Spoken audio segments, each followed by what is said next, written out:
कहते हैं, इतिहास सिर्फ बीता हुआ समय नहीं होता, बल्कि वो आईना होता है जिसमें झांककर इंसान अपनी असली पहचान समझ सकता है। और इसी इतिहास के पन्नों में एक ऐसा नाम दर्ज है जो कभी ज्ञान का सबसे बड़ा केंद्र हुआ करता था। वो था नालंदा।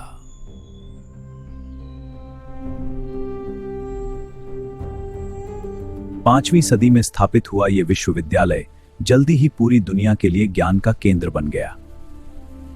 चीन, तिब्बत और दूर दराज के देशों से हजारों विद्यार्थी यहां पढ़ने आते थे। स्वागतम नालंदा महाविहार में आपका हार्दिक स्वागत है।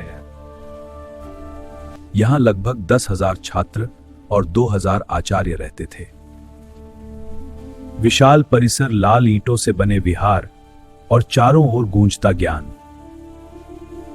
यहां चिकित्सा, खगोल विज्ञान, गणित, तर्कशास्त्र, दर्शन और बौद्ध अध्ययन जैसे विषय पढ़ाए जाते थे।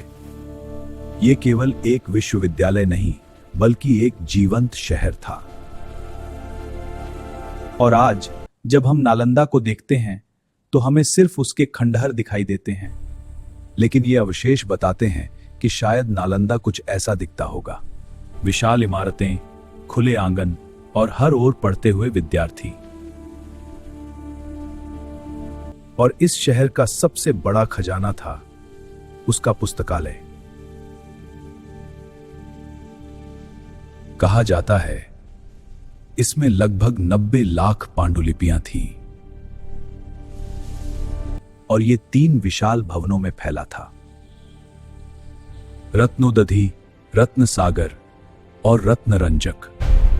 लेकिन इतिहास के पन्नों में नालंदा की कहानी हमेशा शांत नहीं रही। इस पर पहले भी कई बार संकट आया था। 5वीं शताब्दी में हूण शासक मेहरकुल ने इस पर आक्रमण किया।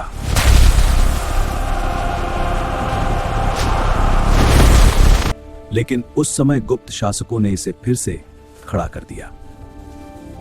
इसके बाद 7वीं शताब्दी में बंगाल के गौड़ राजाओं ने भी इसे नुकसान पहुंचाया।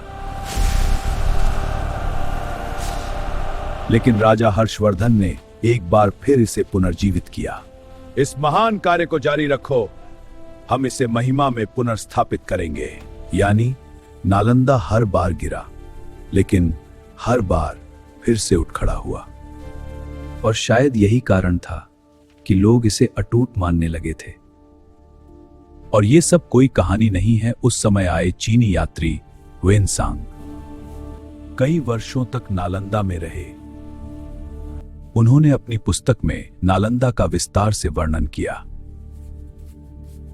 उनके बाद आए इत्सिंग ने भी यहां के जीवन और अध्ययन का विवरण दिया।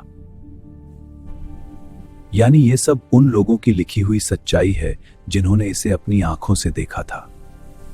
लेकिन 12वीं सदी के अंत में वो हुआ जो पहले कभी नहीं हुआ था। एक आक्रमणकारी भारत आया, उसका नाम था बख्तियार खिलजी। कहा जाता है उसने नालंदा को आग के हवाले कर दिया। चारों ओर अफरा तफरी मच गई। हजारों भिक्षुओं और विद्वानों की हत्या कर दी गई और वो विशाल पुस्तकालय जिसमें सदियों का ज्ञान था, आग में जल गया। कहा जाता है कि वो आग महीनों तक जलती रही और उसी में लाखों पांडुलिपियां हमेशा के लिए नष्ट हो गईं। लेकिन क्या सच में सब कुछ खत्म हो गया था? नहीं, नालंदा की दीवारें जल गईं, लेकिन उसका ज्ञान सीमाओं को पार कर चुका था।